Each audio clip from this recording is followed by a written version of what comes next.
Hello, my name is AJ Goldsby. I'm a life master from Pensacola, Florida, and I wanted to bring you today a video on a very famous chess game. The main reason I wanted to do a video on this game is that I was doing went to CC's Pizza this morning in Pensacola, Florida, and every other Saturday there, Josh Stewart has his chess group, and the problem that we examined today, I recognized it right away, was the end of the very famous game, Bernstein Capablanca. It's an exhibition game from 1914. And it might be just an exhibition game, but Capa considered it maybe one of the finest games he ever played from an artistic point of view. And without any further ado, I think we're just going to jump right into the game. I think I'm going to examine it from the white side because that's customary, and also this is a famous game, but you could also look at it from the black side, since this is a Capablanca's wins this game. Anyway, d4, d5, c4, e6, knight c3, knight f6, knight f3, bishop e7, bishop g5, black castles e3, knight bd7, rook c1. All these moves are very standard, and of course the standard move here is c6. Here black plays b6. That's a early form of the TMB, the Tartakower-Makaganov-Bondarevsky system. It's where black fianchettos a bishop on the queen side. White plays c takes d5. The main idea of this move is to fix a pawn on d5, so that if black basically, if he fianchettos his bishop or fianchettos his bishop, it's simply dead wood. It's not as effective piece as it otherwise might be. So c takes d5, queen takes d5, queen a4. That's a very vigorous move. I like that move a lot. Black plays bishop to b7. That's probably interesting, but probably not the most accurate.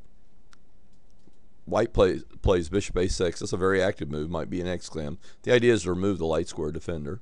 Bishop takes, queen takes, c5. White plays bishop takes f6. It's a very thematic move. The idea is to remove, a lot of pieces, and basically one of the things that white's about to do is give black the famous hanging pawn structure. And the idea is to undermine, with enough exchanges, eventually basically the hanging pawn structure, it becomes rather weak. Knight takes f6, d takes c5, b takes c5, white castles, queen b6. There, obviously, if white captures on b6, that would be a bad move, because then he would be reuniting the pawn structure. So Bernstein plays queen e2, and now Capa plays c4. I give that an exclam. Chernev also awards that move an exclam. You might really could give that move 2 exclamation points. It's just that pretty of an idea. Basically, black's given himself a backward pawn. This pawn on the hole on d4 and this pawn on d5. This is a backward pawn because there's a half open d file against it, and white has tremendous play. However, in return for the backward pawn and the hole on d4, black gets tremendous play against these two pawns, but especially white's b pawn. It becomes a target. So anyway, rfd1, rfd8, knight d4, bishop b4, exclam. The bishop becomes aggressive and begins to attack white's pawns, the knight on c3. So b3, rac8, b takes c3, b takes c4, d takes c4, rook c2, bishop takes c3. Capablanca liked that move a lot. Rook takes c3, knight d5. It says black's piece activity is becoming more evident, and it compensates for his structural problems. Also, black's about to have he's going to have a real powerful passer here on the c3 square. Rook c2, that's pretty well forced. I think taking the pawn on c4 will pretty much lose to, let's see.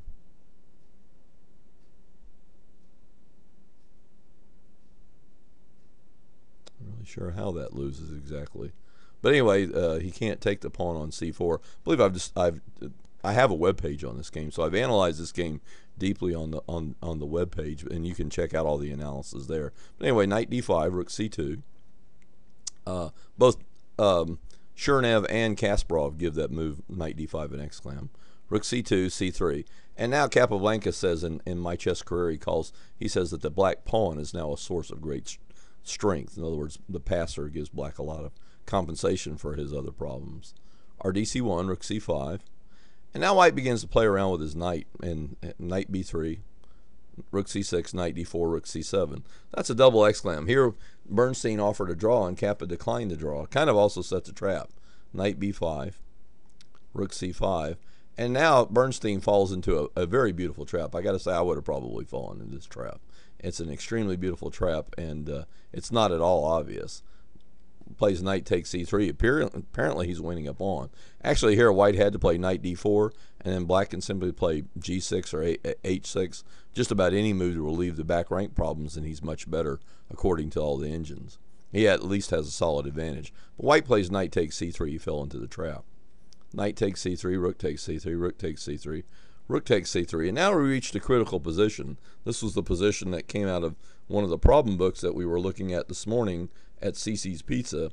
And it's a really interesting position. You know, both sides have back rank weaknesses. And with a little carelessness, black can also get mated on the last row. In fact, my first idea was, I don't know if you can follow these moves, but very simply, black to play queen b1 check, and if queen f1, rook d1 would win if black had an escape square, if he had some left for his king. But obviously here, queen b1 check, queen f1, rook d1 fails miserably to rook c8 check, and then black gets mated on his last row. The win is quite beautiful here. I'm going to stop talking here for a second, and when I stop talking, I would like you just to simply pause the video and see if you can figure out what the winning move is going to be. Okay, if you did like I asked, you pause the video there. Were you able to figure out what the winning move was? Well, the winning move is actually quite shocking. It's queen b2. And white simply resigned. And like Chernev says, there's really no answer to a thunderbolt. Obviously, the main idea is if queen takes queen, then there's rook d1 as a back rank mate. Probably, I think a couple of very pretty ideas here are, what if queen goes to e1, that protects the rook and guards the first row if the queen goes to e1. However, black simply plays queen takes c3, queen takes c3 again, rook to d1 check, queen back to e1, rook takes queen mate. So that's the answer to that one.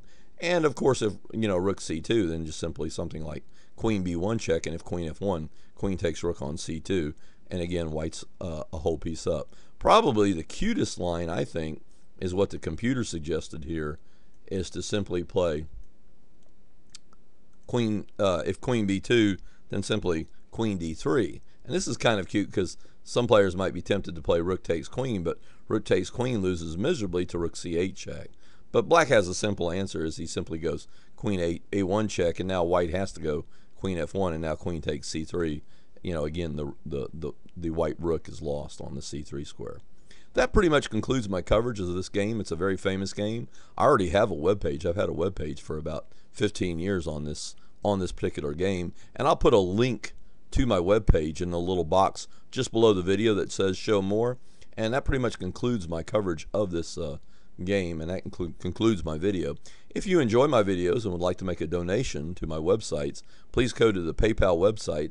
That's www.paypal.com, and make a contribution under my account, which is under my email account, which is LifeMasterAJ@yahoo.com. And that email can be found in dozens of places on my website as well. But again, my email is LifeMasterAJ@yahoo.com. Thank you for watching my video, and have a great day.